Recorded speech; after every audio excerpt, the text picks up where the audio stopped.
Hey everybody, I'm just going to do a quick page that features some of the background techniques that I showed on the Hero Arts blog today. They're not necessarily things that I would have done together, but I thought it was a good excuse to challenge myself. I'm just starting out by having these four large squares that would be on the background of my layout, and I'm going to stamp different design block images from Hero Arts on them. These are just really large stamps. They're nice because they're lightweight, so they're really easy to stamp with. And I'm just doing a tone-on-tone stamping.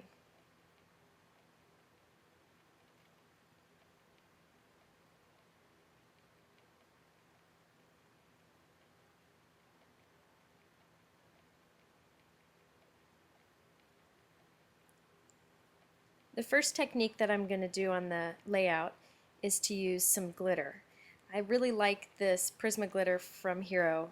It's just nice shine, and it's really tiny sparkles, so it doesn't look like that tacky glitter that we used to play with in kindergarten. It's really high quality stuff. So I'm just using a zig marker or zig glue to apply a little bit of glue here and there, and I'm going to shake on the glitter. And you can see it just kind of picks up some of that dark green color of the stamped image behind it. Very subtle. Now with the dark green squares, I'm going to do some spotlighting, but that will come later on in the layout. So right now I'm just going to assemble all the different pieces down onto the background.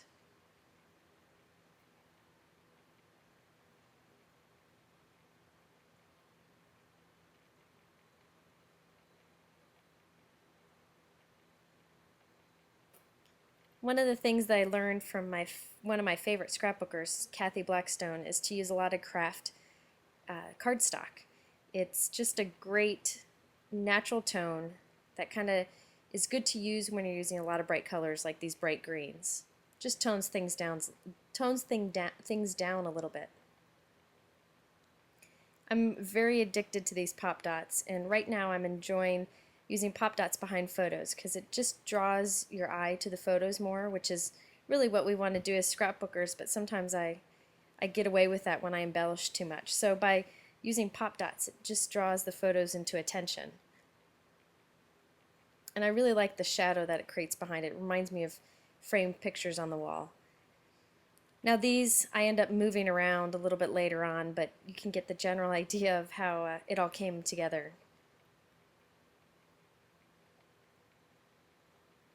And here I've got all the pictures assembled, and I decided in these little empty spots to try some chalking.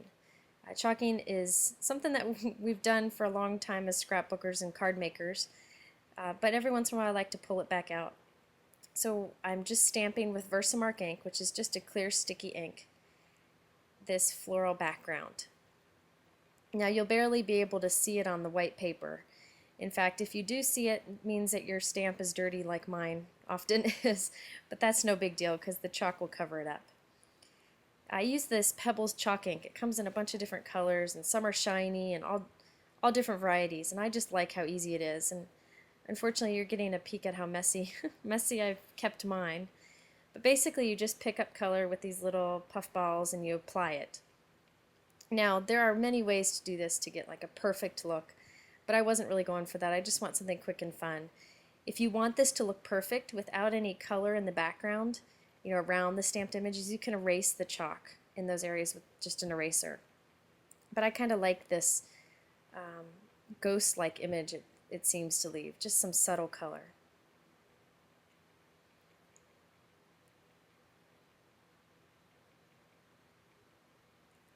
People always ask about using chalk, and do I worry if it rubs off maybe in an envelope in a card or in the page protector on my scrapbook page.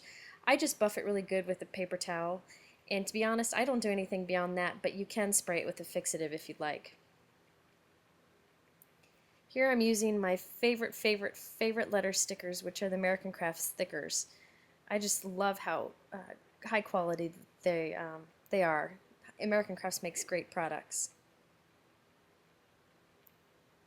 And I started by doing the last word first and then the first word second, and worked my way in so I would make sure that I had enough room for all my letters in there.